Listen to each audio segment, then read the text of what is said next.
Waalaikumsalam.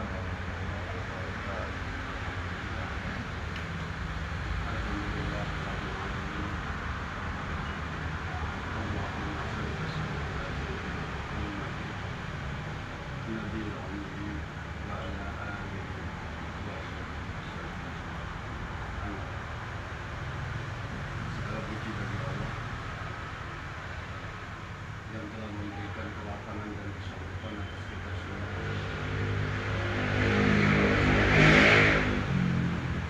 Kita bisa berdiri untuk menegakkan amanah, yaitu mendirikan majelis ilmu yang insya Allah pada malam hari ini kita akan belajar bersama-sama mengenali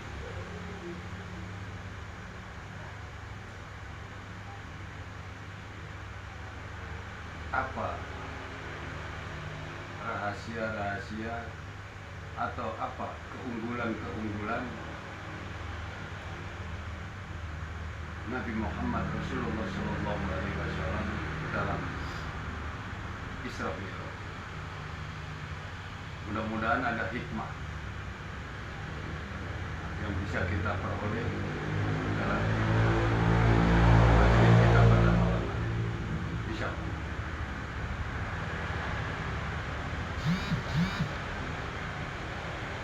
Saudara, untuk mengawali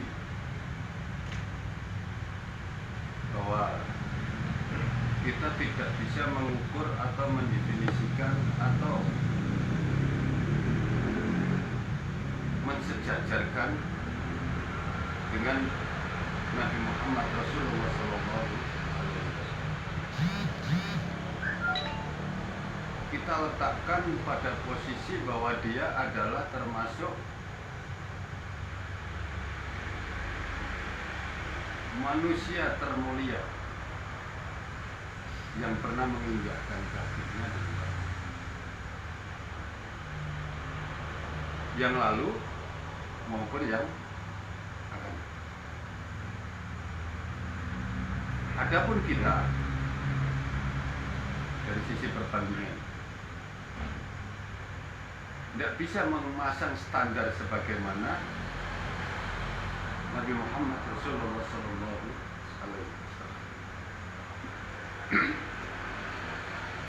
Walaupun hanya 4 kali disebut di dalam Al-Quran, tidak sebagaimana para nabi-nabi dan rasul yang lain. Namun di situ setiap disebut namanya selalu menyertakan gelar. Ada nabi Allah itu tidak hanya menyebut namanya toh sebagaimana para nabi-nabi yang lain yang banyak-banyak di dalam Al-Quran. Ada Isa, ada Musa, ada Ibrahim, tanpa menyertakan gelar. Juga ada yang menyertakan gelar, tapi keempat-empatnya itu setelah saya baca gitu, keempat-empatnya ini adalah nama Nabi Muhammad Rasulullah SAW itu disebut di dalam Al-Quran. Keempat-empatnya ini menyertakan di antaranya gelarnya itu adalah Nabi Rasulullah, Nabi Allah, Rasulullah. Nabi Allah ada 2, Rasulullah ada 2, terus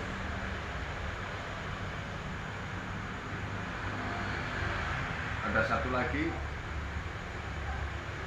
hamba Allah.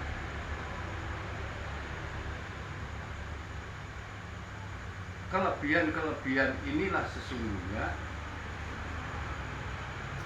yang diberikan oleh Allah dalam menyebut hambanya yang pilihan. Nah, ini sisi bedanya. Termasuk nama-nama yang ada di dalam Al-Quran. Begitu banyak ulama yang membuat satu kesimpulan sehingga yang tertera itu sampai 201 atau 200 berapa nama itu yang sudah tertera yang ada di dalam Al-Quran. Artinya apa? Sebutan dalam bentuk kata kerja atau apa, menunjukkan bahwa itu adalah menjelaskan tentang junjungan kita Nabi Muhammad Rasulullah SAW. Artinya di sini sisi beda yang lain, mari kita membuat satu garis bawah definisi. Kalau kita perbandingan kita dengan dia, terus apa saja kemuliaan di atas para utusan atau di atas para nabi-nabinya. Satu contoh,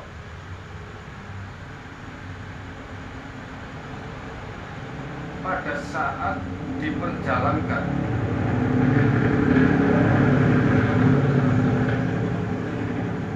yang namanya Isra Mi'raj ini diperjalankan. Jadi ini yang ada kesamaannya. Sesungguhnya kalau kita itu bukalah la haula wala quwata illa billah.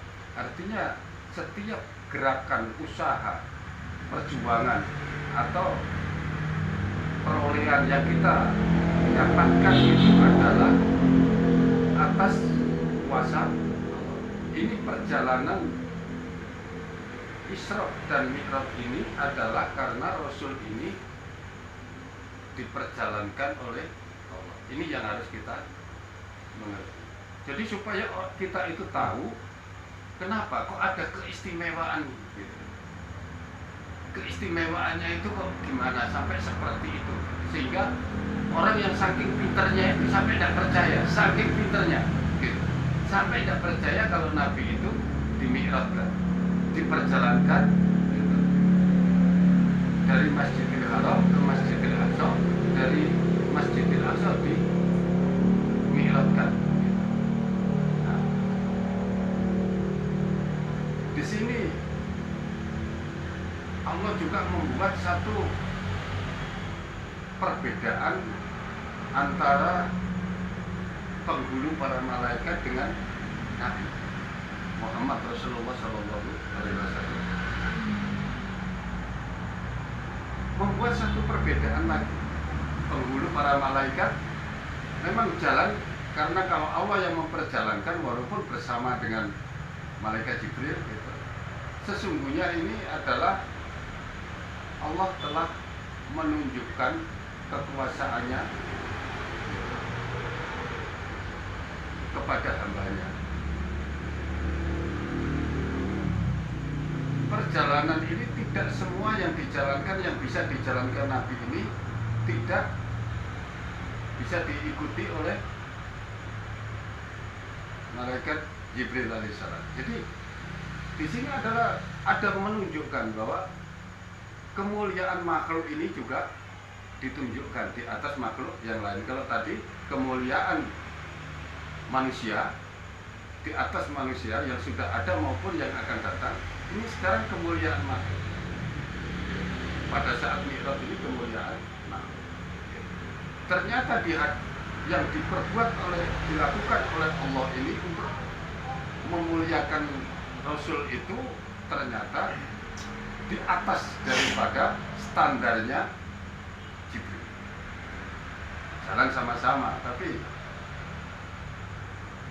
endingnya di tengah jalan nanti Jibril berhenti dan Rasul berjalan terus. Nah, ini di atas makhluk. Kemuliaan begini ini, kemuliaan begini ini wajib kita mengerti untuk membuat satu ukuran, gitu. Untuk membuat satu ukuran, artinya apa? Supaya kita itu tidak terbelenggu oleh nalar kita, tidak terbelenggu oleh akal yang memiliki keterbatasan untuk mengenali itu. Gitu. Katanya orang yang ahli dalam perhitungan, kalau Rasulullah SAW itu dengan Jibril itu berjalan dengan kecepatan cahaya. Untuk mencapai ke sana itu dia membutuhkan miliaran tahun cahaya. Ya, ini. Pada saat itu bisa sampai hanya satu malam nggak sampai, 2/3 malam, 2/3 malam sudah balik di tempat. Artinya kalau malam itu dibagi 3, 1/3 itu dalam perjalanan sejenak di sana dan 1/3 balik turunnya. Nah, secara sains itu nggak bisa menghitung, tidak mempercayai. Sehingga tadi yang saya bilang, orang pintar itu tidak bisa mempercayai. Jadi sama, karena di Al-Isra itu bahwa di situ adalah yang dikatakan adalah yang diperjalankan itu adalah seorang nabi. Di situ tidak disebut nabi siapa gitu, sehingga dia tidak mengimani bahwa yang dimaksud, yang diperjalankan di dalam Isra ini adalah perjalanan dari Masjidil Haram ke Masjidil Aqsa. Itu dia tidak mengimani kalau itu Rasul. Nabi kan banyak gitu, Rasul kan banyak. Ini orang saking pintarnya itu sampai seperti itu caranya berpikir. Nah, dia tidak memikirkan gitu. Setelah kita kenali tadi itu, bahwa dia bisa seperti itu adalah karena Allah yang memperjalankan. Ini baru nanti kita akan hubungkan gitu. Kalau kita belajar ini nanti akan kita hubungkan gitu, dengan hasil daripada kita belajar ini untuk mengenal diri dan mengenal Allah. Maka nanti akan ketemu gitu. Ada memiliki satu kesamaan.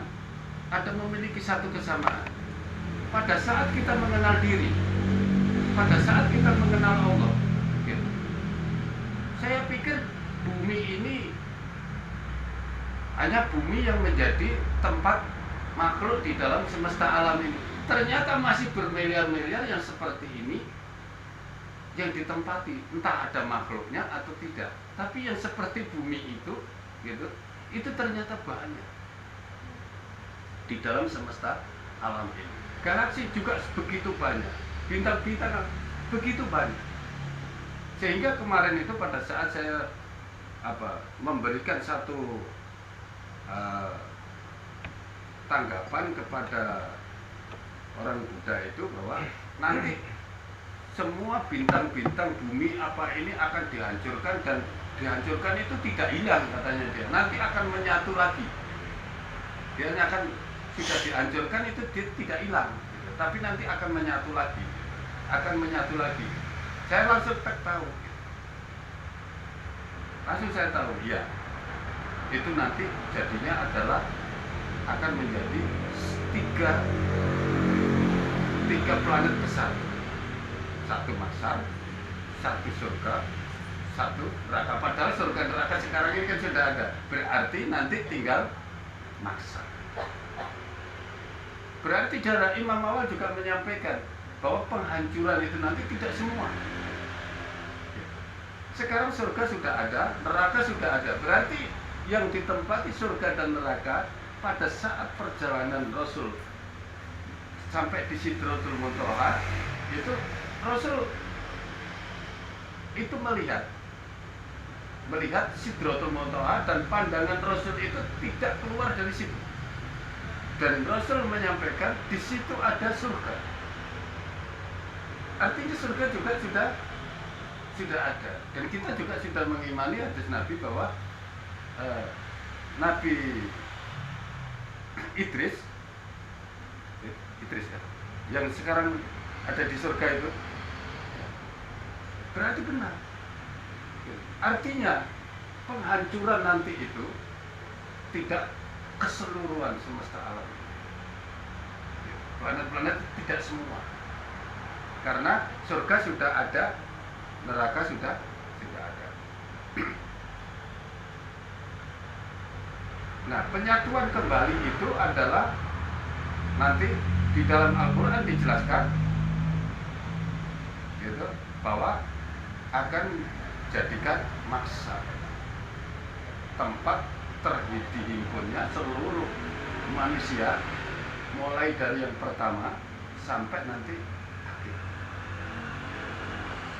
Nah, itu saya sempat tanya, itu kira-kira berapa banyak jumlahnya? Saya sendiri nggak tahu. Seandainya saya bisa menghitung bulu saya yang ada di dalam tubuh saya, atau sel di dalam tubuh saya, sel darah di dalam tubuh saya, mungkin saya juga bisa menghitung berapa banyaknya orang di sana. Saya bilang, padahal ini hakikat. Ini hakikat. Saya ngomong begitu, dia juga mengerti. Dia tidak bantah, gitu. Dia tidak berani bantah, gitu, bahwa dia sedang berhadapan dengan orang yang memang paham. Dia tanya, berapa banyak orang nanti yang akan dibangkitkan di situ? Semenjak manusia pertama sampai manusia terakhir nanti itu akan dihimpun di situ. Itu berapa banyak? Ya, kalau berapa banyak ya saya nggak tahu. Seandainya saya itu bisa menghitung bulu yang ada di dalam tubuh saya atau sel di dalam darah saya, pasti saya bisa menghitung itu. Nah, inilah. Jadi pelajaran-pelajaran ini harus kita hubungkan, gitu. Harus kita hubungkan dengan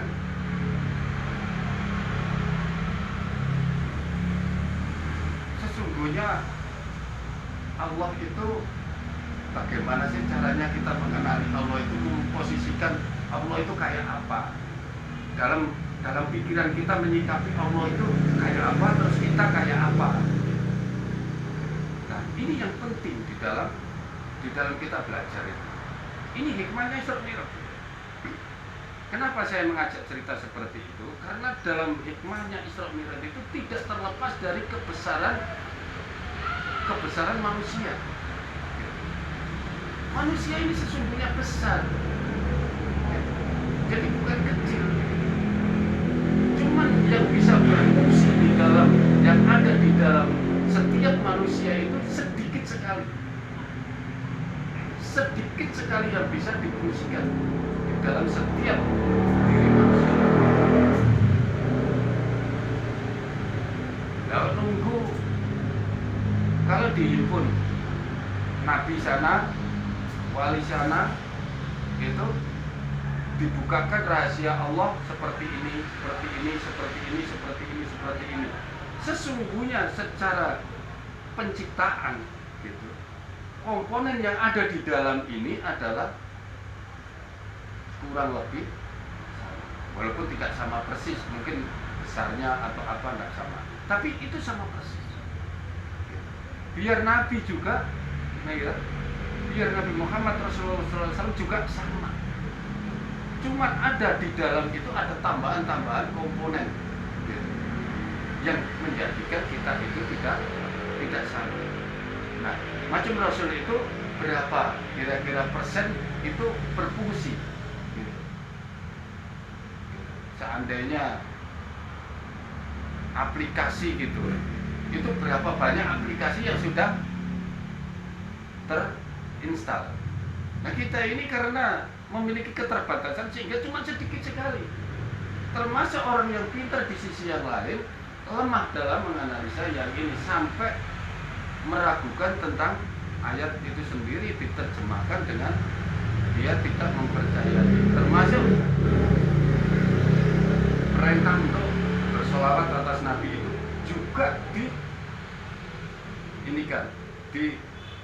dia tidak imani bahwa dia itu adalah yang dimaksud di dalam Al-Quran itu adalah, karena di situ bunyinya Nabi, nggak disebut Nabi siapa.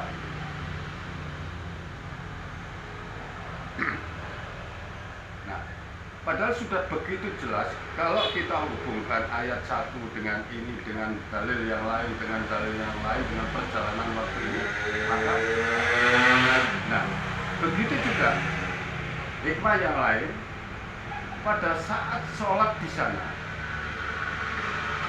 di Masjidil Aqsa. Ada satu kitab saya mendengar, bukan saya membaca, saya mendengar karena saya tidak memiliki kitabnya. Tapi orang ini ahli dalam kitab itu. Nah,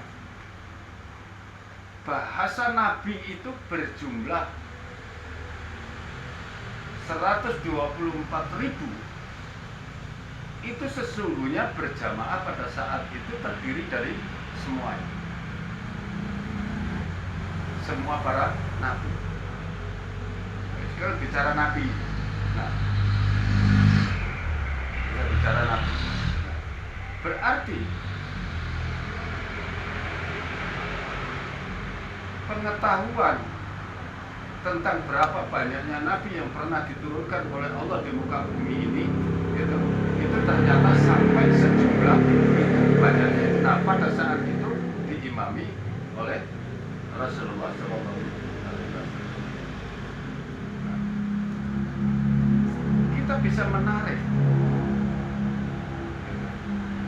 bisa menarik satu kesimpulan yang sengaja Allah ini menebar begitu banyak makhluk-makhluknya Allah pilihan, gitu,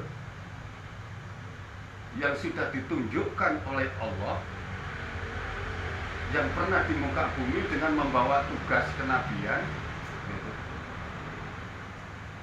Ini semua kita juga diberikan hak, gitu. Diberikan hak untuk bisa membentuk sultan atau memohon dukungan dari mereka itu semua, dengan syarat kuncinya adalah semua ini adalah kuncinya ada di dalam siapa? Nabi Muhammad Rasulullah SAW. Maka kerinduan ini yang akan kita cari. Bagaimana caranya kita bisa mengambil kerinduan ini sehingga yang di belakangnya ini semuanya akan ikut rindu. Kerinduan itu bertingkat-tingkat. Saya selama belajar bersama-sama ini, gitu, ada yang dapat makom Rasul itu, diputuskan makom Rasul itu, yang satu di dalam rumahnya itu rumah panggung, gitu. Terus di situ dia memegang tangannya begini, terus di sini ketemu lubang, gitu, ketemu lubang. Nah, tangannya ini keluar ke lantai kayu ini, gitu, karena rumah panggung kan lantai kayu, gitu. Nah, terus merasa ada yang menyentuh begitu. Nah, sirnya yang menyentuh ini katanya Rasul, katanya.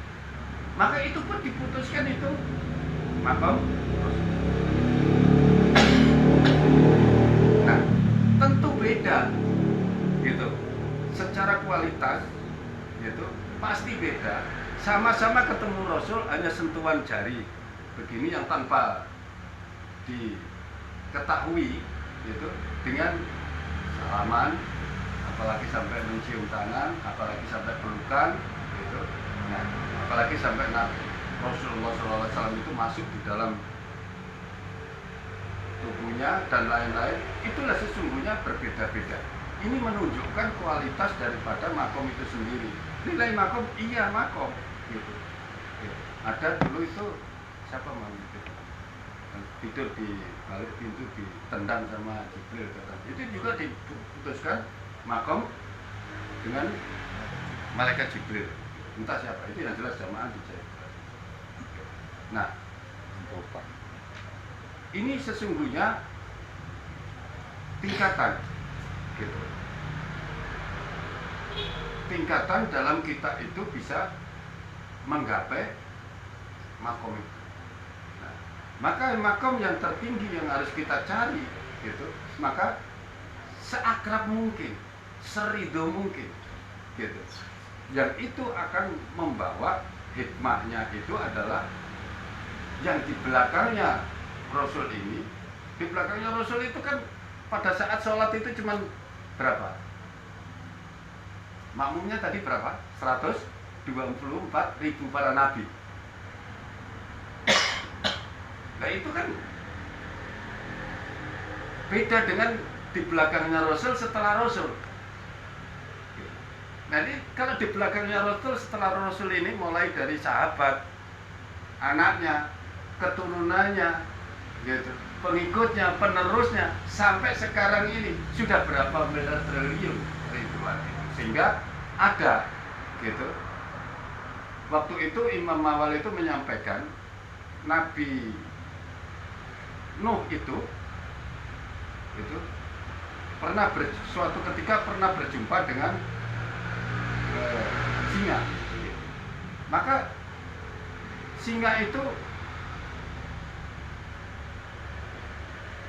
tidak ingin menerkam Nabi Nuh alaihissalam, gitu, malah pergi. Imam Awal intermesonya itu begini, malah dia intermesonya mungkin yang dilihat oleh singa itu Nabi Nuh ini rumput, sehingga ini bukan bagian saya, ini bagiannya rusa. Pada saat itu intermesonya Imam Awal. Nah, inilah sesungguhnya sebagai bentuk bukti di lapangan keseharian kita sebagai hikmah, kalau kita itu memiliki satu koneksitas, satu hubungan, satu dukungan dari gaib itu, dimanapun bumi kita pijak, seharusnya kita itu di situ, gitu, kita akan selalu mendapatkan dukungan, backup. Kita harus selalu aman, kita selalu ini, karena mereka selalu menaungi, yang mendukung ini menaungi. Artinya kalau selama hidup ini kita yang memperjuangkan langkah-langkah kita itu adalah ibadah, mentoladani atau menghidupkan sunnah Nabi, gitu, dan mewujudkan rukun-rukun takwa dalam perbuatan kita sehari-hari, ini sudah pasti. Nah, kebanyakan kita ini tidak mengambil pelajaran dari situ. Kita tidak mengambil pelajaran dari situ. Dan saya, yang jelas kalau Allah yang memperjalankan ini, gitu, Rasulullah itu Allah yang memperjalankan ini. Sudah tidak ada kalimat yang untuk bisa mengukur, tidak ada ukuran, tidak ada standar, tidak ada sebagaimana, gitu. Allah itu sesungguhnya laisa kamitslihi syai'un, tidak bisa diumpamakan oleh suatu apapun, gitu. Begitu juga memperjalankan itu, sehingga tidak ada ukuran yang berlaku. Seandainya di muka bumi ini ada sebuah ukuran, ada sebuah standar. Seandainya pesawat ini tercepat itu berapa? Sekarang ini pesawat terbang ini yang tercepat berapa? 900 kilo per jam. 10 kecepatan suara. 10 kecepatan suara. Pesawat sekarang ini. Pesawat tempur tuh. Kecepatan suara. Oke, kecepatan suara itu. Nah, ini perjalanannya ini dikejar dengan rumus kecepatan cahaya saja. Itu tidak ada 1/1 juta atau tidak, bahkan 1 miliar, 1/1 miliar. Ini diukur dengan kecepatan cahaya. Kecepatan cahaya itu 1 detik itu berapa? 350 km. 1 detik. Ribu. Ya. 350.000 km per detik. Ini kecepatan cahaya. Nah, itu kali sekian miliar. Jadi tidak ada, kalau mungkin dia menggunakan komputer itu sudah tidak bisa mengcover komputer itu untuk mengukur perjalanan, gitu, Rasul pada saat diperjalankan. Jadi kita ini harus menempatkan betul-betul bahwa bisa terjadinya seperti ini karena Allah yang berbuat, Allah yang memperjalankan. Sehingga kita itu tidak ada satu pemikiran, gitu, membuat standar fisik yang ada, fisik yang tampak, gitu. Apalagi dengan perbuatan manusia. Nah, kejadian-kejadian seperti ini hendaknya juga kita selalu berharap kepada Allah, bahwa pertolongan Allah itu tidak bisa dipikirkan oleh akal manusia, walaupun secara matematikanya itu nanti masih bisa ditempuh. Tapi kita harus tetap memikir ke sana, karena untuk apa kita belajar? gitu, kalau kita tidak mengambil hikmahnya dari situ. Nah, ini kecerdasan seseorang untuk bisa memikirkan kalau Allah memperjalankan hambanya, gitu, yaitu Rasulullah SAW pada saat itu seperti itu. Dulu itu juga ada cerita, tapi benar dan tidaknya saya belum tahu, tapi sesungguhnya saya mengimani itu. Para wali itu sholat di Mekah, nanti sebentar balik. Kalau dari Jawa sampai di Mekah, waktu itu 6 menit, kurang lebih 6 menit waktu. Nah itu 6 menit, itu kalau kecepatan, berarti itu melebihi kecepatan cahaya. 6 menit dari Jawa sana sampai di Mekah, sholat di sana itu perjalanan ini 6 menit. Nah kemarin itu ada yang ngetes kantong macan itu, ini mau kemana Pak? Gitu. Jadi ada yang ngikuti. Ini mau dites mau kemana? Singapura di mana? Ini sudah ditulis Singapura ini ya, ya oke. Gitu. Jadi memang betul ada kekuatan. Orang ini yang mengikuti 2, yang ngetes 1, orang 3 ini tak banting-banting. Gitu. Tak banting-banting. Jadi tidak bisa langsung hilang begitu. Gitu. Tidak bisa langsung hilang. Padahal ini sudah ditaruh di dalam satu ruangan. Nah seharusnya itu tidak ada orang lain. Setahu saya begitu. Rumusnya seperti itu. Nah, karena di dalam petunjuk saya dulu itu seperti itu. Orang semua sudah berangkat menggunakan kendaraan mau menuju satu tempat, gitu. Saya masuk ke dalam kamar sendiri. Lalu saya menggunakan itu. Lalu saya sudah tiba di sana duluan jauh-jauh waktu. Itu yang bawa kendaraan ini masih jauh di kalau dia mengikuti dalam petunjuk itu, gitu, berarti apa? Dia salah kalau begitu, karena di situ banyak orang yang nonton, gitu. Sehingga orang 3 ini tak banting-banting, tak guling-guling, gitu. Sebetulnya ini barang ini mampu mengangkat 3 orang itu, tapi tidak ditonton orang banyak, begitu, karena ini ya seperti itulah. Nah, artinya Allah memperlakukan yang mendekati itu juga ada, gitu. Allah ingin memperjalankan hambanya walaupun itu tingkatan wali dalam bentuk entah apa. Kalau ada fisiknya disebut kantong macan atau apa yang lain, gitu. Nah, ini adalah bagian daripada perbuatan Allah yang memperjalankan. Nah, kala tadi itu sesungguhnya tidak ada daya dan upaya bagi makhluk, melainkan Allah yang melakukan semua. Dan Allah dalam melakukan itu tidak mondar-mandir. Semua tidak mondar-mandir. Kalau di dalam ayat kursi itu dijelaskan bahwa sampai rezekinya binatang yang ada di dalam tanah sekalipun ke-8 itu Allah beri rezeki. Ini Allah melakukan, artinya Allah melakukan entah dalam memberi itu dengan proses atau bagaimana, wallahu alam, tapi begitulah sesungguhnya.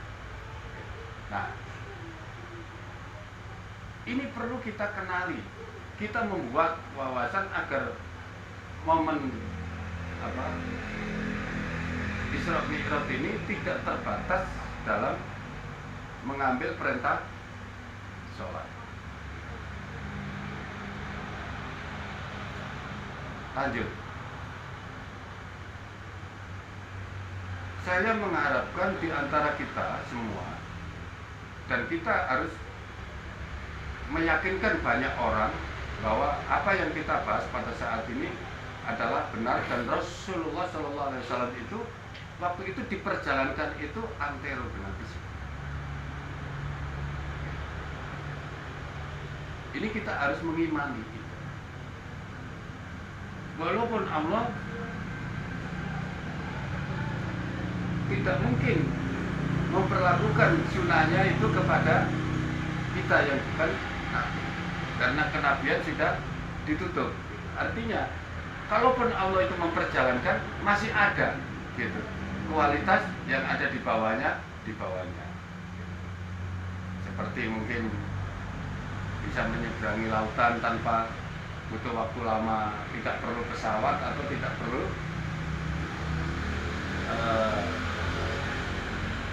kapal dan lain-lain. Ya. Tanpa kita itu mengenali perbuatan Allah ini, tidak akan ada hikmah yang akan kita peroleh. Tanpa kita mempelajari, tanpa kita mengkaji, dan tanpa kita berkeinginan untuk masuk ke dalam situ, tidak akan ada hikmah seperti diperjalankan ini yang akan kita alami selama kita hidup. Tidak akan. Karena perbuatan Allah itu, ya kita tetap diberikan perbuatan Allah itu, tapi yang rukunnya itu hukum-hukum samawi. Artinya hukum samawi itu diperlakukan juga oleh Allah dengan semua makhluk ini. Kalau ini ya.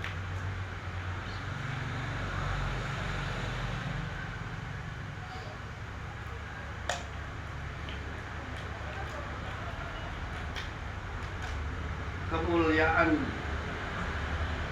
secara materi ditunjukkan oleh Allah. Rasulullah Shallallahu Alaihi Wasallam itu dengan Jibril. Perbedaan kapasitasnya untuk tahan medan. Gitu. Artinya materi yang akan dilewati ini, Jibril alaihissalam ini tidak bisa memasuki materi itu. Rasul berlanjut. Pada saat itu Jibril alaihissalam itu menyampaikan, saya hanya bisa menemani sampai di sini. Antara tempat ini sampai di kaki ars, di ujung ars itu masih ada 70.000 hijab cahaya. Seandainya saya masuk yang pertama saja ini, gitu, maka jasadku musnah. Ini memandang, bukan masuk. Memandang. Gitu. Nah, apalagi masuk. Lagi masuk. Memandang itu terbakar. Tapi bahasanya itu di situ kebakar. Tapi Imam Awal tidak boleh tidak boleh menerjemahkan itu kebakar, karena sama. Hakikat kebakar itu adalah api. Api itu nah. Gitu. Jadi di sana itu tadi dijelaskan, Jibril itu menjelaskan, antara tempat saya ini sampai di sisi Allah sana itu masih ada 70.000 dinding hijab dari nur. Gitu. Jadi bahasa hadisnya itu dari nur, bukan nar. Dari nur. Sehingga seandainya saya memasuki yang pertama saja, gitu. Apalagi tadi itu memandangi, memasuki yang pertama saja, maka jasadnya ini musnah, maka berjalanlah sendiri. Artinya di situ Allah sudah memberikan satu prioritas tersendiri secara kapasitas memasuki materi yang ada di langit ketujuh. Nah, begini ini, gitu.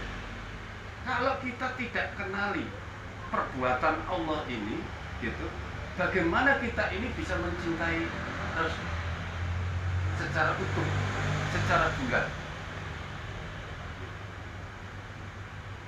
Kenapa para nabi, gitu, harus di belakang Rasul pada saat di Masjidil Aqsa? Kenapa?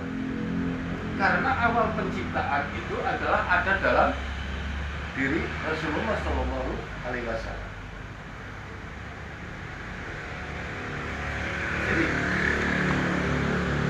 kalau kita mengenali begini ini, maka akan bertambah kecintaan kita kepada Allah dan kecintaan kita kepada Rasul. Semua ini kalau kita itu tidak belajar dengan sungguh-sungguh, maka kita tidak akan pernah memikirkan sampai ke dalam itu. Bagaimana materi yang di atas ini kok bisa? Gitu. Rasulullah Shallallahu Alaihi Wasallam itu jasadnya dari tanah. Sedangkan Jibril alaihissalam jasadnya dari nur. Dicipta dari nur. Jasadnya ini dari tanah. Kok bisa? Jadi ini nggak masuk akal gitu loh. Jadi secara orang memikirkan rasionya gitu. Ini materinya nur dengan tanah. Tanah ini jelas paling bawah gitu. Tanah ini paling bawah gitu. Paling rendah gitu. Jadi tingkatan dari lapisan nur ini adalah tanah ini paling rendah. Tapi kok bisa? Nah, inilah sesungguhnya ada satu kemuliaan yang diberlakukan oleh Allah gitu untuk menunjukkan kekuasaan gitu, kekuasaannya Allah. Jadi segala sesuatu itu bisa terjadi, jawabannya gitu. Segala sesuatu itu bisa terjadi kalau Allah yang melakukan. Jadi apa yang dialami oleh Rasulullah SAW ini adalah karena Allah yang memperjalankan hambanya gitu, dari Masjidil Haram ke Masjidil Aqsa. Nah, di dalam hadis juga ada, di dalam Al-Quran juga ada dari surat An-Najm ayat berapa 13 sampai 15 itu juga menjelaskan pada saat Rasulullah SAW itu di Sidratul Muntaha. Itu di Sidratul Muntaha itu menjelaskan, itu jelas ini peristiwa ini adalah peristiwa di mana perjalanan Rasul pada saat Mi'raj. Karena di situ ada Jibril. Dan diperlihatkan Sidratul Muntaha. Dia melihat Sidratul Muntaha pada saat itu Allah menjelaskan diliputi oleh sesuatu dan pandangannya Rasul ini tidak terlepas dari sesuatu itu. Di sebelahnya ada surga dan seterusnya sampai ayat berapa? Nah, ayo yang begini ini kita belajar ini, kita betul-betul menggali gitu, mumpung masih ada waktu. Nanti kalau sudah tua macam saya, nanti kita ini akan kerepotan. Saya ini kalau tidak dalam pertolongan Allah, tidak bisa nahan mata ini sampai malam. Saya mencari referensi kiri kanan gitu. Ada muncul instrumen seperti ini, saya harus cari sampai saya mendapatkan. Macam dulu saya ditemani saudara Indra ini. Orang tidak percaya kita ini kan tidak punya dalil. Jadi dia bilang kalau perjalanan Rasul pada saat itu adalah hanya secara roh. Jasadnya tertinggal di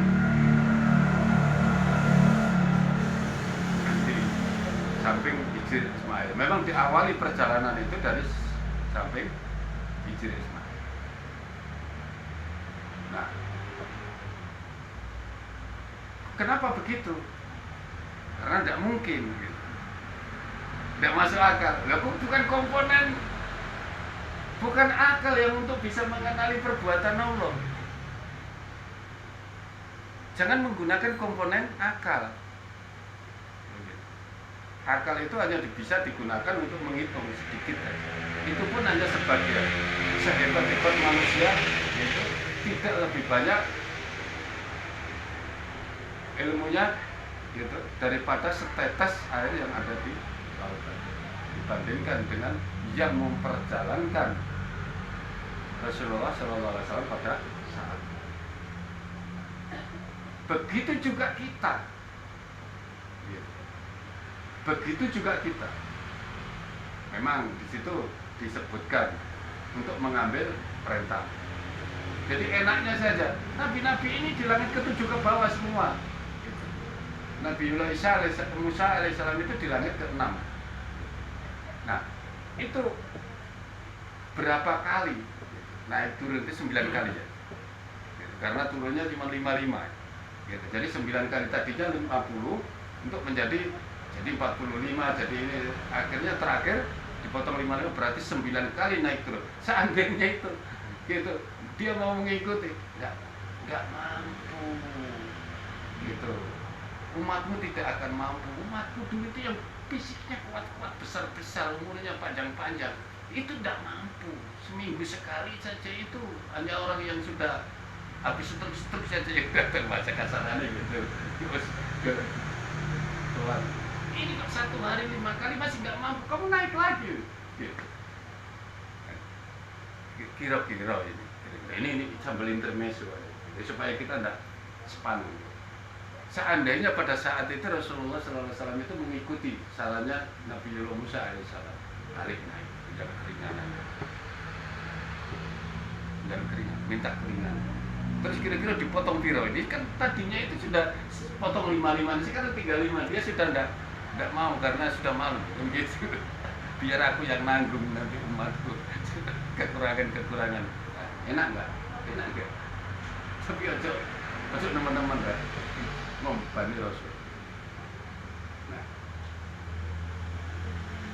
itu kira-kira gimana?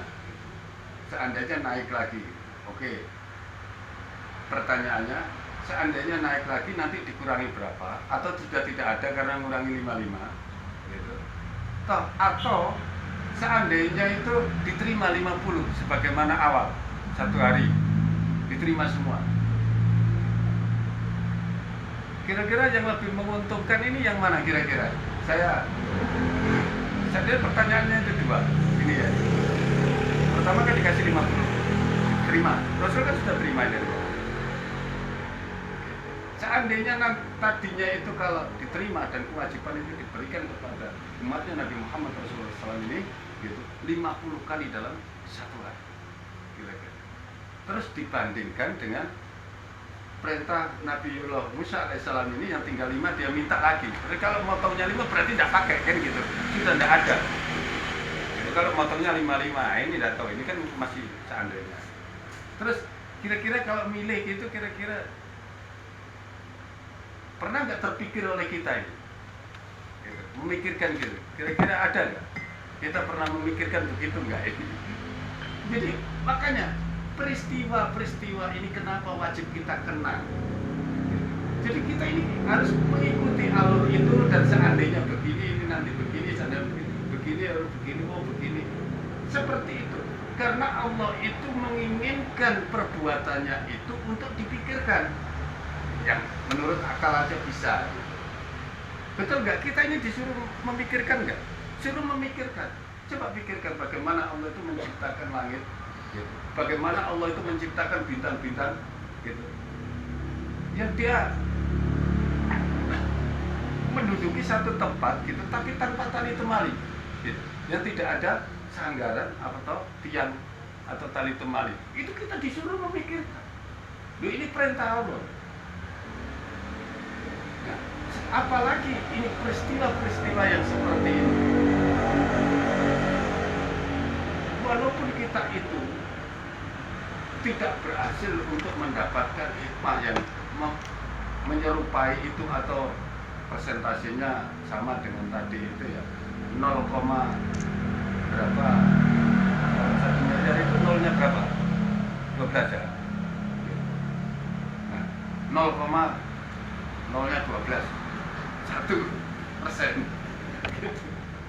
Jadi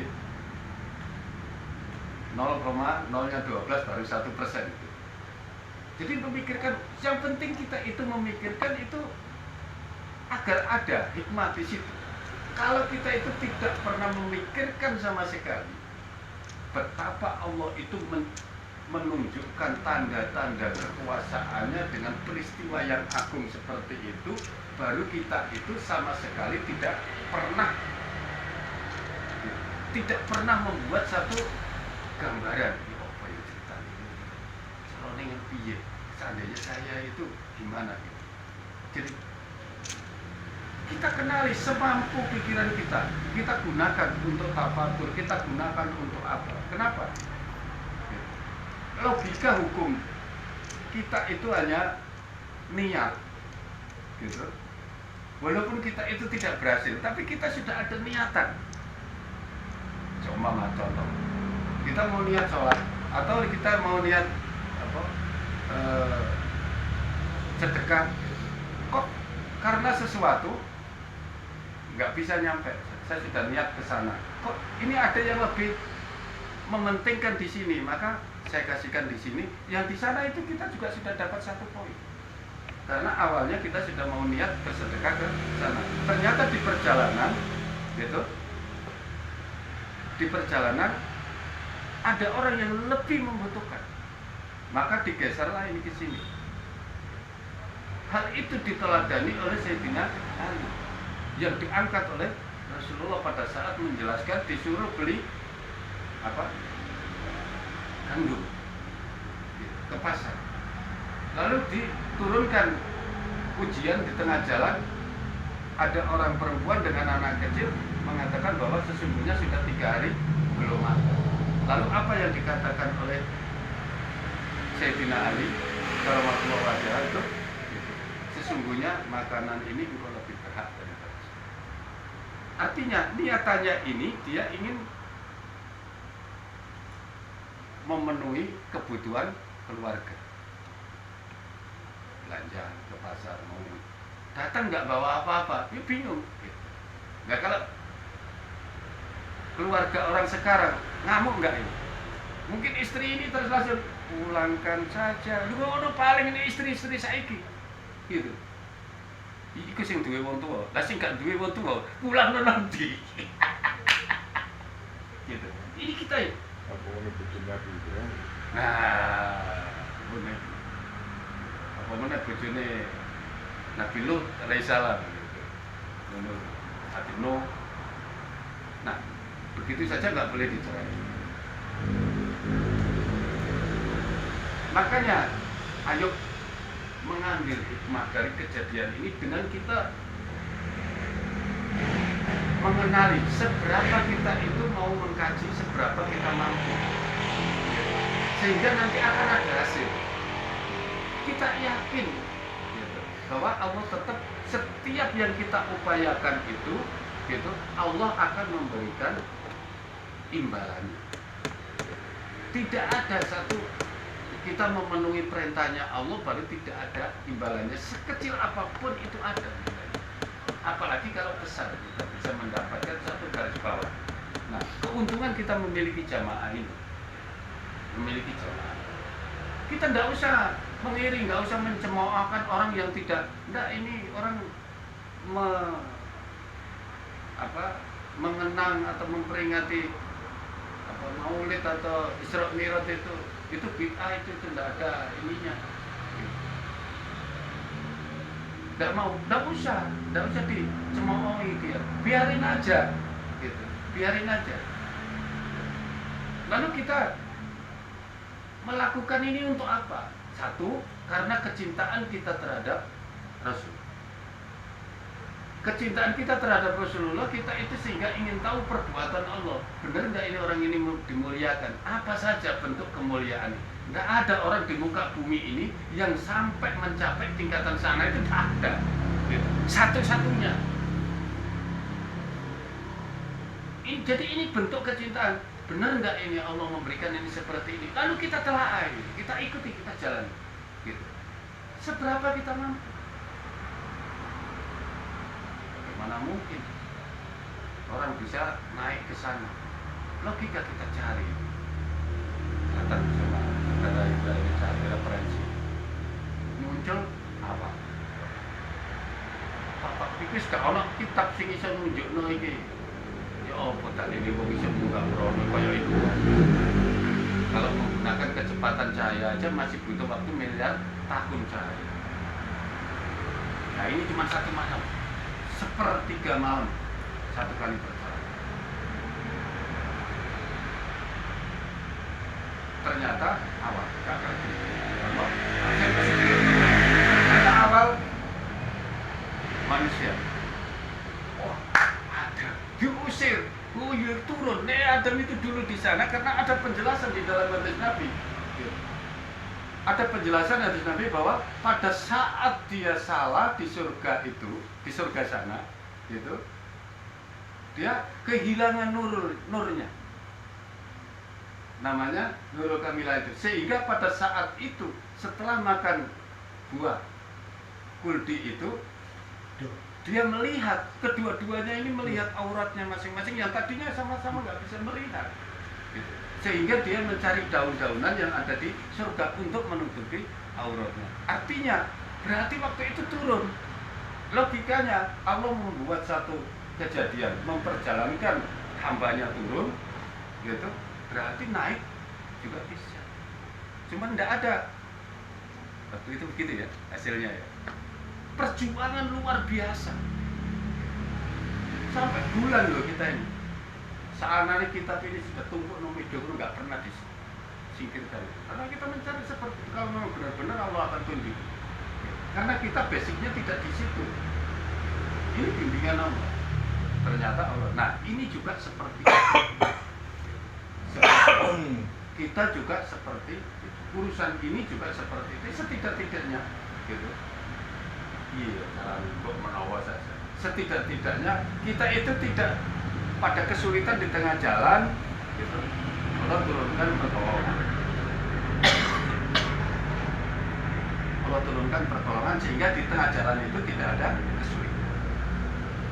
Gitu kan? Itu kan paling tidak sekecil-kecil hikmah. Nah kalau kita itu tidak pernah memikirkan itu bagaimana?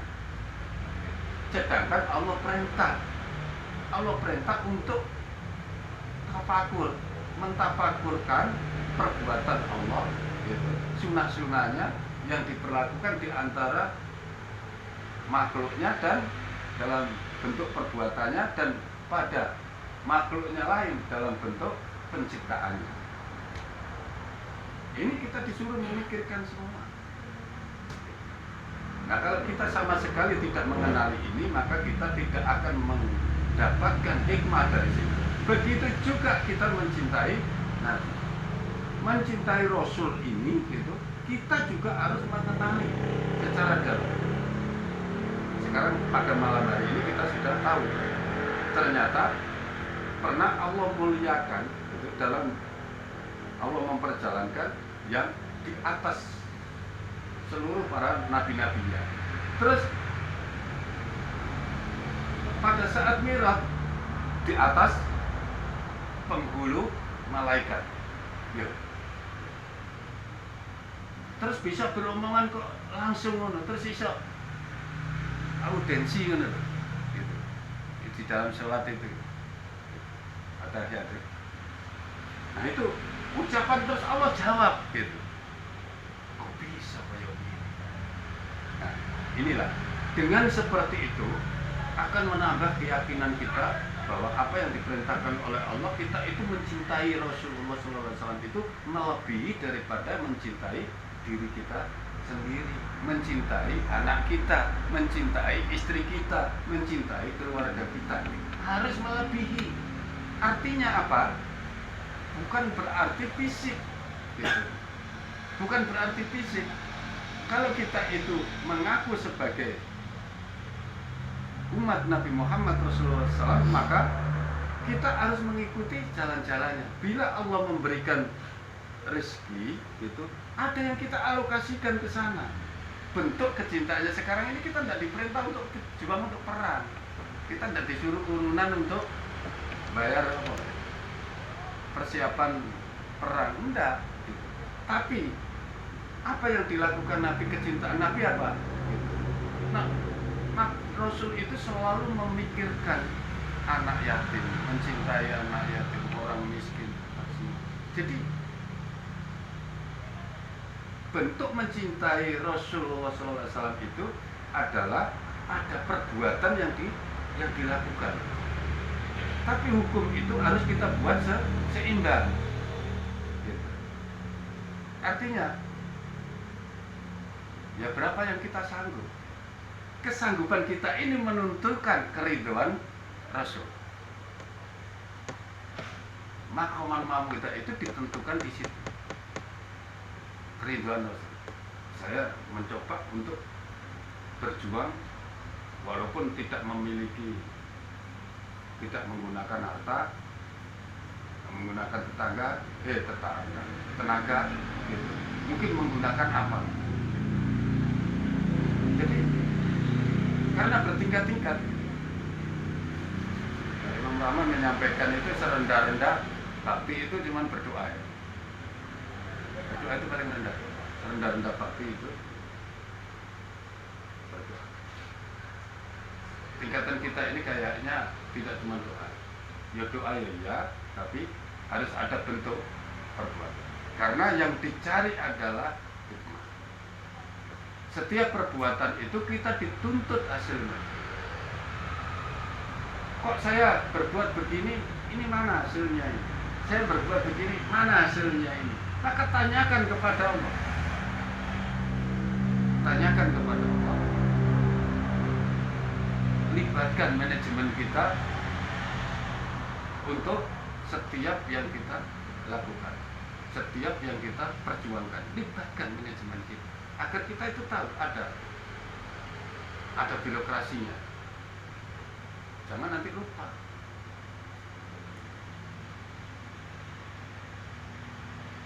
Ini. Jadi orang diberi ilmu oleh Allah ini menjadi beda. Kenapa Allah lebih mencintai beberapa derajat antara orang yang diberi ilmu dengan orang yang awam? Nah ini juga dari sisi perbuatan juga beda. Dari sisi pengorbanan juga beda. Karena orang yang diberi ilmu itu setiap perbuatan itu ada manajemennya dan akan mengetahui hasilnya. Ini hukum. Sama menjadi imam, dia harus menjadi imam. Setelah menjadi imam, dia harus bisa menerima wahyu. Dan setelah menerima wahyu, memiliki jamaah. Setelah memiliki jamaah, dia harus bisa berbuat adil. Ini hukum. Gitu. Jangan kita cuman bangga-bangga dengan banyaknya jamaah. Kualitas yang akan kita, kesungguhan kita di dalam berjuang yang akan kita. Kalau kita itu hanya berpegang, alhamdulillah jamaah saya banyak, jamaah saya begini. Doakan, nanti kalian semua punya jamaah, doakan, nangis setiap hari untuk jamaah, bukan untuk dirinya, untuk jamaah ini dan keluarganya. Kita doakan, kita doakan, kita doakan. Kecuali yang tidak mau. Ini beda sama. Sesungguhnya manusia ini diciptakan tadinya itu adalah sebagai ahli surga. Semua. Kecuali yang tidak mau. Apa ada orang hidup kok tidak mau masuk surga? Artinya jalan hidup yang dia tempuh di dalam kehidupan di dunia ini adalah dia tidak ingin memasuki, tidak beramal dengan amalan-amalan yang mendatangkan. Ayo, apalagi yang bisa kita kaji dalam mengenang Isra Mi'raj? Hukum yang diperlakukan oleh Allah di dalam hadis itu, Rasul pada saat Mi'raj ini berjalan bersama Jibril ini, ternyata setiap langit yang 1 sampai 7 ini adalah ada pintu-pintunya. Ada pintu-pintunya. Nah, ini hikmah yang harus bisa kita ambil nih. Artinya apa? Langit 1 ketemu Adam sama sampai terakhir Nabi Ibrahim ya, yang ke-7. Toh enak kalau orang sudah dibimbing wahyu oleh Allah untuk mentakwilkan. Malam saya ketemu Nabi Ibrahim. Berarti di mana? Oh, di langit ke-7 dia. Berarti petunjuk itu mencerminkan keimanan kita itu ada di sana. Oh, enak. Kecuali dia jemput turun ke sini, berarti dia yang nanggung kita. Gitu. Secara keimanan kita, walaupun dia di bumi, secara keimanan gitu, kita itu ditanggung oleh Nabi Ibrahim alaihissalam. Mbah mereka mari banyaknya salawat gitu. Sama salat ala Sayyidina Ibrahim itu sebanyak berapa kali sehingga Nabi Ibrahim itu ridho. Sehingga turun kejadian walaupun peristiwanya itu di bumi. Tapi secara hakikat ini, keimanan ini dijamin oleh Nabiullah Ibrahim untuk pada posisi itu, saat itu. Nah ini. Jadi gampang. Tadi malam saya ketemu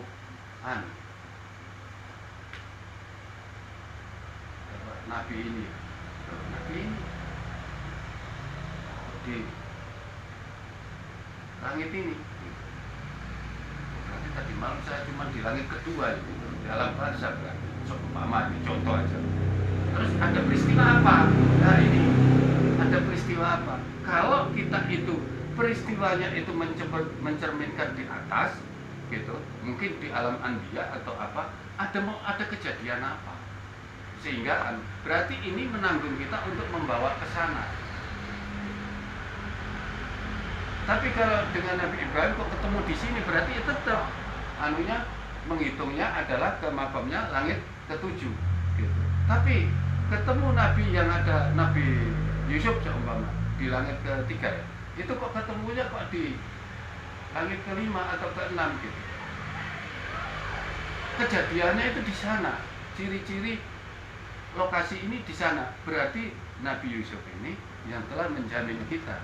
Nah, mungkin apa? Amalan kita ini apa? Sehingga Nabi Yusuf ini turun mengangkat kita. Gitu. Seharusnya kita cuma di alam malakut sini, gitu. Kok bisa tetap sampai di sana? Apa yang mengantar, yang jadi alasan Nabi Yusuf ini bisa membawa kita ke sana, kejadian sana? Mungkin pada saat itu, ini yang ganteng-ganteng ini macam saya dulu waktu masih bujang-bujang, ya, digoda karo wong wedok ayu seumpama. Terus ini kamu sikap yang digunakan, saya takut sama Allah, jadi saya tidak mau. Bisa, itu bisa, ini bisa, ini jalan surga. Ini benar loh. Jadi kalian yang muda-muda ini mencari nilai itu, gitu. Tanya Imam Prawoto ini, gitu. Numpak taksi plek ini langsung apa sandar plek, no, tapi memang STW ya. STW kok setengah tua ya. Gitu, STW. Jadi seperti itu. Jadi jadikanlah kejadian, karena itu ujian buat kita. Tapi kalau kita mau mengambil hikmahnya, gitu, kita mau mengambil hikmahnya, itu bisa mengantar kita, dijamin.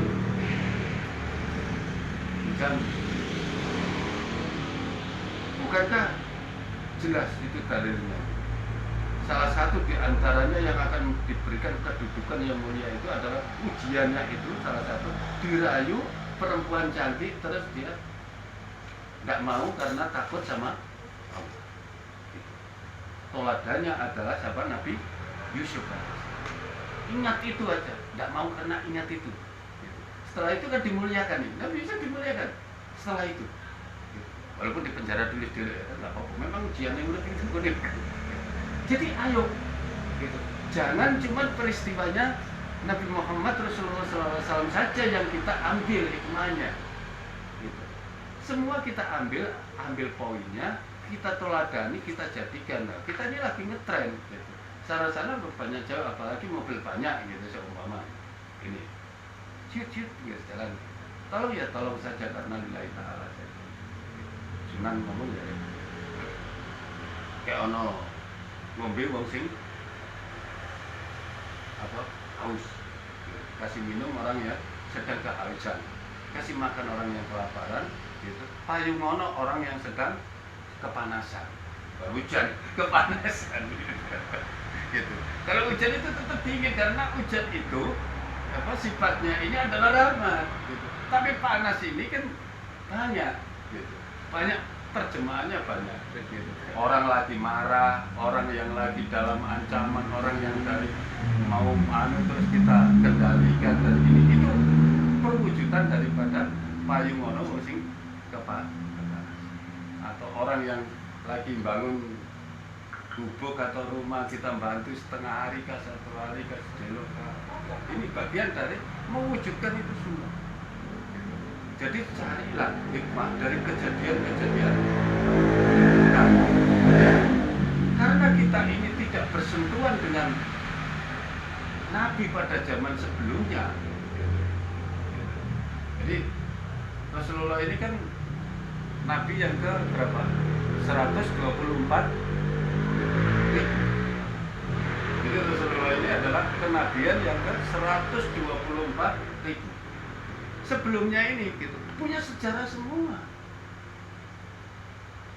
Tidak ada nabi yang tidak diuji, karena Rasulullah ini pada saat ditanya sama sahabat, ya Rasulullah, siapakah yang paling berat ujiannya? Para nabi.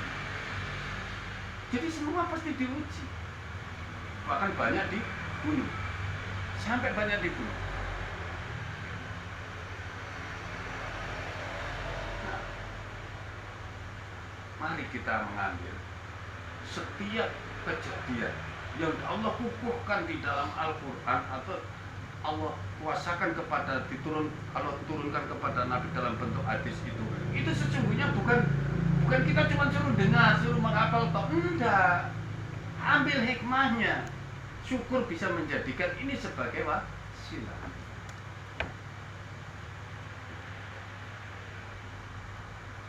Ya, sekecil-kecilnya kan ada. Ini kita kalau belajar. Ini belajar. Semua orang itu punya kesibukan. Semua orang itu punya tujuan kehidupan. Semua orang itu ingin mengejar kebahagiaan. Semua. Orang Buddha ini ngomong, yang kita kerjakan sekarang ini tidak ada apa-apanya karena ini nggak kita bawa mati. Yang akan kita bawa mati itu adalah perbuatan kita selama hidup di dunia. Ngerti? Ngomong ini lebih baik daripada yang kita kerjakan tadi. Ini lagi masalah urusan jual beli tanah dan timbunan di sana. Ini proyek besar ceritanya. Gitu. Iya benar. Saya bilang gitu, benar. Aku senyum-senyum aja. Mau benar. Jadi ternyata mereka juga punya ini yang sama. Dan ini benar karena kita kan tahu di dalam Al-Quran. Kalau sudah waktunya, tinggalkan jual beli, tinggalkan usaha, tinggalkan apa, kan sudah waktunya. Ini Allah yang perintah. Nah ini agak bingung ke sholat lagi, walaupun saya sebetulnya ini sudah diwakili pada Ustaz. Tapi inilah sesungguhnya. Gitu. Yang perlu kita ambil kejadian-kejadian. Kalau kita kejauhan mah itu para nabi itu kejauhan. Ya nggak apa-apa, guru-guru kita aja. Guru-guru kita aja. Tapi engkau tidak akan mendapatkan kesempurnaan keteladanan. Karena dia punya tugas adalah sebagaimana tugasnya Nabi. Tugasnya Nabi itu hanya menyampaikan kabar gembira dan memberi peringatan. Gitu. Tapi Nabi adalah diberikan juga tugas perilaku hidup sebagai uswatun hasanah. Apa? Percontohan perilaku baik. Nah kalau kadarnya Nabi dengan kadarnya imam kayak macam saya begini, ya pasti saya ini tidak ada apa-apanya. Maka jangan mengambil itu, jangan cuma memikirkan, waduh, imam saya ini enggak neladani belas ini. Ojo ngomong ngono, gitu. Secara keilmuan Allah itu berikan hak melalui imam. Yang kita cari ini adalah ilmi. Nah, kalaupun ada keteladanan, ini saya memiliki karena ada tanggung jawab. Nabi itu diantara lain sifatnya itu adalah tabligh gitu. Nah maka pada saat ini saya ini lagi mewakili Nabi gitu, lagi menyampaikan trik-trik kabar gembira untuk mendapatkan kegembiraan. Ini nggak akan ke kita itu menuntut satu kesempurnaan seorang imam sebagai toladan. Toladan itu suatu kasarnya jelas di dalam Al-Quran itu dijelaskan. Yang ada di dalam Al-Quran itu cuma Nabi Ibrahim dengan Nabi Muhammad Rasulullah Sallallahu Alaihi Wasallam. Nabi yang lain tidak dituntut dalam suatu hasanah. Nah, ini makanya kita padahal Nabi piro mau 124.000.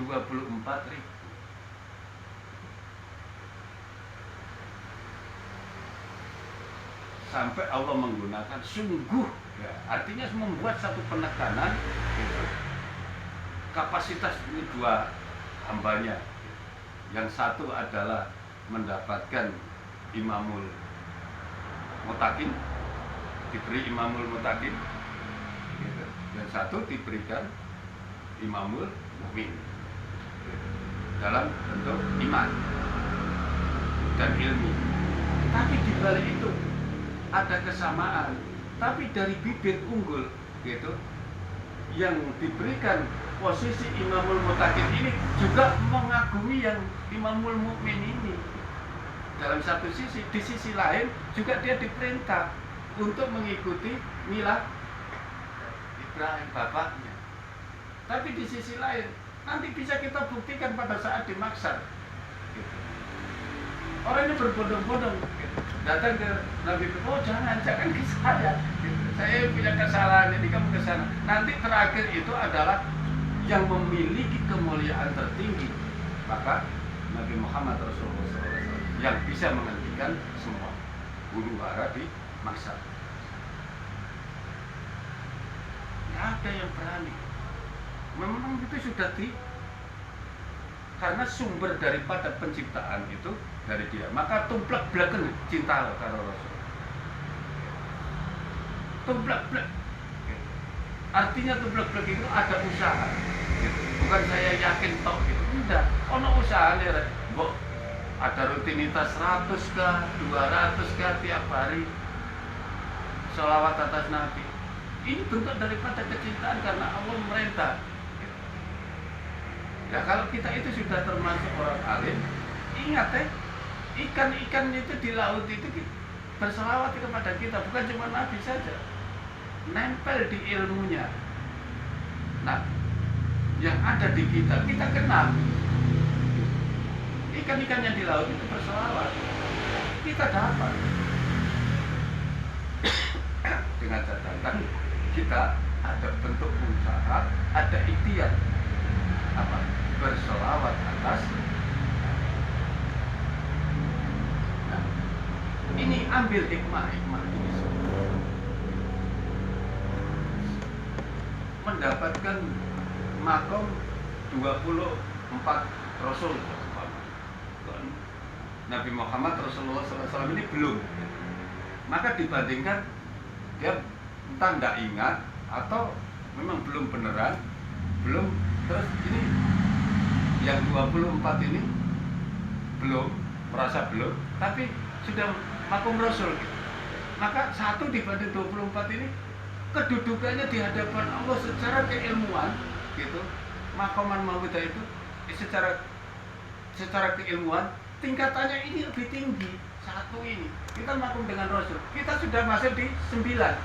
Kita nabi-nabi masih di bawah, sahabat di bawah gitu. Nah ini kita sudah diajarin begitu. Artinya kalau kita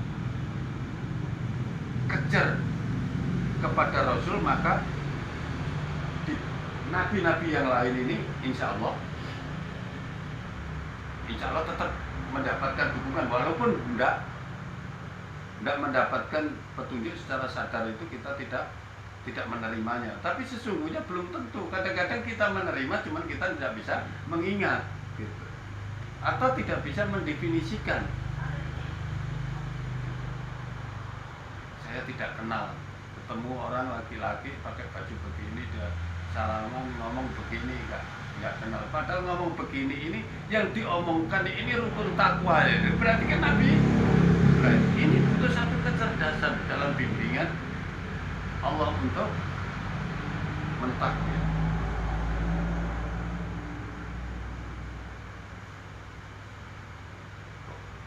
Dia pesan tentang takwa ini, bapaknya takwa, yang punya hak mengajar takwa ini. Tapi apakah Nabi setelah Nabi Ibrahim tidak punya hak untuk mengajar takwa? Tapi kalau dia pakai bendera itu, pasti dia sebut nama. Pasti kita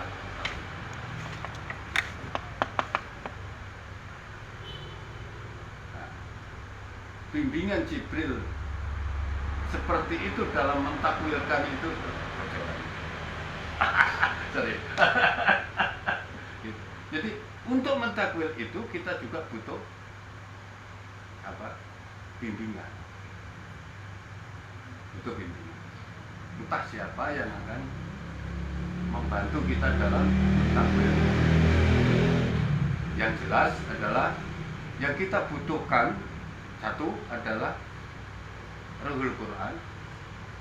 Dengan Ruhul Quran itu kita gunakan untuk sebagai perantara bertanya kepada Allah dan Allah menjelaskan melalui Ruhul Quran. Yang kita bisa menerima penjelasannya. Itu yang utama. Tapi kalau belum bisa begitu, maka kita butuh sultan yang bisa menjelaskan kepada kita yang tingkatannya juga menggunakan ilmu juga Ruhul Quran. Tapi berusahalah kepada Allah, memohon sama Allah untuk diberikan Ruhul Quran yang sifatnya itu adalah bisa untuk mentakwil. Orang ilmunya banyak tapi fungsinya berbeda-beda. Yang saya pesan kalian kalau mendapatkan petunjuk, bila tidak betul-betul paham, tolong jangan ditakwilkan sendiri. Jangan ditakwilkan sendiri, dimufakatkan. Yang ada nilai-nilai tinggi. Kalau yang nilai-nilai ya nggak apa-apa. Tapi yang memiliki nilai-nilai tinggi itu, maka itu butuh satu pertimbangan. Tapi kalau memang Allah itu sudah memberikan, maka lakukan. Berapa kali saudara Imam Polis itu menyampaikan, Imam, saya menerima petunjuk seperti ini, analisa saya peragaan saya seperti ini. Benar. Maka inilah sesungguhnya. Itu yang harus dilakukan. Jadi jangan Imam izin menyampaikan begini, ya, sampai kapan? Nah itu yang saya bimbing, gitu. Bagi yang sudah imam itu diberi hak. Gitu. Tapi kalau salah ya saya luruskan, tak masalah, tidak ada hukum, gitu. Tidak ada hukum kerugian di situ. Karena saya melihat di Jawa ini jamaahnya Imam Awal. Gitu. Sudah sekian tahun sepeninggalnya Imam Awal di Surabaya kemarin itu dapat petunjuk, mau disampaikan siapa? Tidak ada tempat untuk menyampaikan. Begitu ketemu saya, sirnya itu saya ini muridnya Imam Awal. Sirnya itu saya ini muridnya Imam Awal. Terus pada saat ketemu dengan saya itu langsung dia menyampaikan petunjuk ini. Padahal berulang kali ketemu imam-imam yang dewan-dewan imam itu yang itu tidak terbuka sama sekali. Termasuk Imam Mahdi, Imam Bowo, imam ini tidak terbuka. Begitu ketemu saya, sirnya saya ini muridnya Imam Awal. Langsung sampai salaman itu. Ridho sampai saya takwilkan. Saya ini tidak tahu, pokoknya saya ikut saja gitu. Dia bilang, karena saya tidak ingin mentakwilkan, tapi ini dengan sendirinya dikeluarkan. Maka saya takwil. Habis saya takwilkan, 1 minggu dia menerima kewalian saya. Coba bayangkan. Surabaya. Dia menangis dia dapat petunjuk tentang kewalian saya. Saya kasih tahu kalau pertama dia begini, habis saya takwilkan, Imam Slamet tahu toh Imam Rahmat yang ada di Malang itu kalau mau ke sana itu, waktu itu saya dengan Imam Awal dengan rombongan itu ke sana, mau masuk ke sana itu harus lapor sama satpamnya di depan. Saya naik semaja gitu. Jadi terus habis itu dia selesai cerita itu baru saya ngomong, ya pasti saya kenal tuh sama Imam Rahmat. Dan kemarin saya juga dari sana. Saya ini muridnya Imam Rahmat. Hah? Dikaget sama sikit. Berarti sampai ini dulure gondo. Lah kok gondo kok unyas-unyas iki orang gelem terima murid jare nek. Coba. Saya ini kan pimpinan Surabaya deh Imam Eri. Betul-betul pengakuan. Gitu. Ya. Saya ini dilibatkan dalam pengurusan penyusunan kitab. Gitu. Dilibatkan dalam pengambil keputusan yang strategis untuk Dewan Imam, terus penganalisaan tentang ajaran dan perkembangan jamaah. Ini tadinya itu sudah dimasukkan, dikeluarkan debat, dorang dengan dorang itu debat.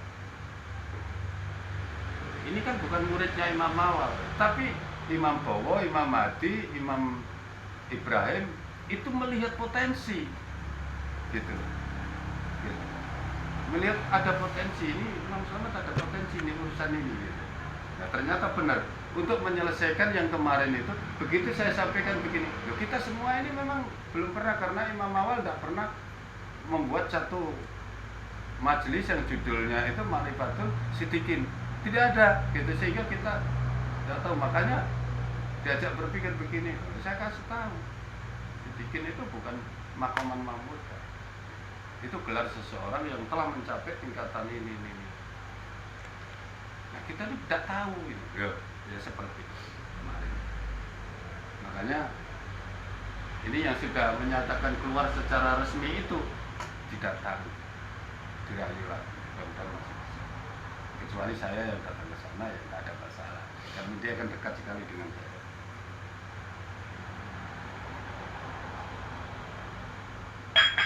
Itu nyusun kitab, judulnya itu Ma'rifatul Siddiqin. Di dalam penjelasannya ini lebih tinggi daripada daripada Maqaman Mahmudah Muklisin. Nah, Imam Mawal ini top skornya kan Muklisin, gitu. Abidin, Alimin, Arifin, Mutakin, Muklisin. Ini mengatakan, mengeklaim bahwa ini tingkatannya lebih tinggi daripada Muklisin, gitu.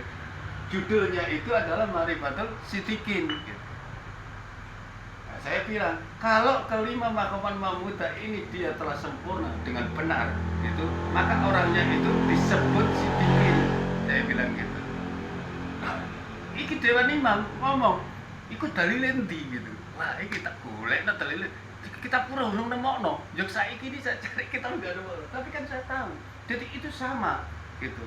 Jadi orang yang paham tentang rukun ihsan, gitu. Ini rukun ihsan ini ada 3 setelah dia ini, gitu, takwa, tawakal, dan ikhlas, gitu. Ini rukun ihsan. Tapi kalau orang sudah masuk di dalam kategori rukun ihsan ini, orangnya ini bergelar, gelarnya apa? Muhsin, gitu. Itu juga bingung-bingung semua.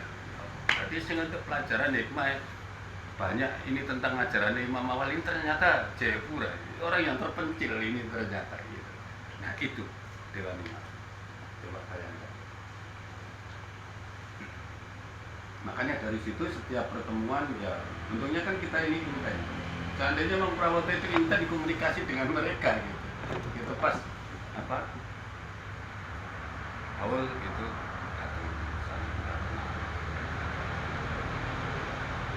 Imam Joko satu kali langsung dikenal. Tapi aku, karena Imam Prawoto kemarin itu mengedepankan urusan dengan haulnya ke-7 ya kemarin. Haulnya Imam Rahman ke-7 baru kita bisa terus. Bentar lagi nanti habis lebaran. Dan terbatas siapapun yang datang ke sana itu harus diuji, karena itu sudah, walaupun hanya separuh jamaahnya Imam Rahman, artinya separuh, gitu.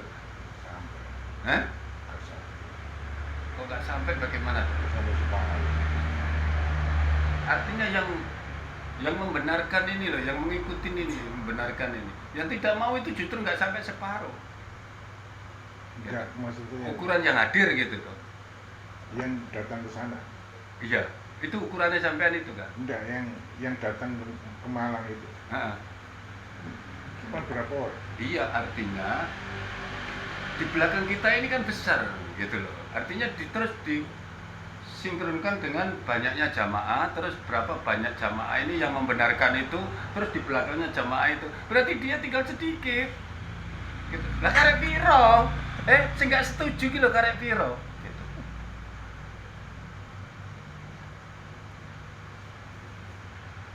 inilah sesungguhnya kalau Allah itu sudah mengendaki sesuatu di luar daripada dugaan kita, di luar daripada kemampuan kita untuk bisa menganalisanya, memikirkan. Karena seperti itu. Jadi macam tadi itu. Seandainya perjalanan ini rekayasa manusia yang ingin menembus langit-langit itu, enggak. Nek nganggo alat iki arepe nembus langit pertama iki, golek pintune nang ndi gitu. Di mana mau ketuk-ketuk ini Nabi Adam ini lagi cedek-cedek itu disebul karena Nabi Adam balik mengisar naik pesawat gitu. Perjalanan Rasul ini setiap pintu, setiap langit itu ada pintunya dilewati semua dan kenal gitu. Dan selalu mendapatkan pujian Nabi terbaik gitu, apa hamba terbaik. Mereka mengakui begitu ya terus piye? Terus ayo kita berjuang untuk menghidupkan sunnah-sunnah Rasul yang mana sudah banyak ditinggalkan oleh sebagian besar pada umat Islam itu sendiri. Ini yang akan mendatangkan kecintaan Rasul itu yang besar walaupun perbuatan kita itu kecil. Gitu. Yang begini ini saya yakin Rasul menambah keriduan kepada kita. Gitu. Nggak usah dipikirkan oleh akal. Gitu. Saya yakin Rasul menambah keriduan kepada kita. Contoh saja, ibu mau ke sini, gitu. Masih berapa hari Imam Rahman sudah datang ke sini. Besok ibu datang, tadi malamnya istri saya menerima Imam Rahman. Nah, ini sama-sama Imam Rahman, ibu ini mau ke sini, gitu. Tapi saya diam aja, gitu. Siapkan tempat, gitu. Saya bersih-bersih sama anak-anak di sini. Terserah ibu, gitu. Saya juga nggak ngomong, gitu. Kalau ini, saya juga ingin pembuktian kan, gitu. Imam datang ke sini, kira-kira ibu ini kerasan nggak di sini? Imam perawat aja nggak nyangka kalau ibu itu kerasan di sini. Pertama itu ditanya, ibu tapi tinggal di mana? Mungkin di tempatnya Balis, Bulis ya. Padahal kerasan di sini. Nggak mungkin nggak kerasan di sini. Imam sudah datang jauh-jauh hari sebelum ke sini. Ini yang harus kita pegang gitu. Walaupun ingin mangan sauno. Ternyata bukan itu ukurannya. Gitu loh. Jadi sembah pokoknya suasana itu dibuat oleh Allah SWT, tidak masuk akal. Nah, inilah ada Allah itu mengatakan perbuatan-perbuatan gitu, terhadap di antara hamba. Ya, mari kita mengikuti jalan itu karena di dalam Al-Quran pun kita diperintah untuk meminta nikmat yang diberikan kepada hambanya yang dimuliakan terdahulu. Artinya ya ini gitu. Siapa yang paling mulia aja top skornya kita ambil. Nah, kita pelajari apa perilakunya, apa ini yang jelas. Terus di situ di dalam Al-Quran dengan jelas gitu. Sungguh di dalam diri Rasulullah itu adalah ada sesuatu asli. Di dalam Nabi Ibrahim juga ada. Jadi dua nabi ini adalah satu perjuangan.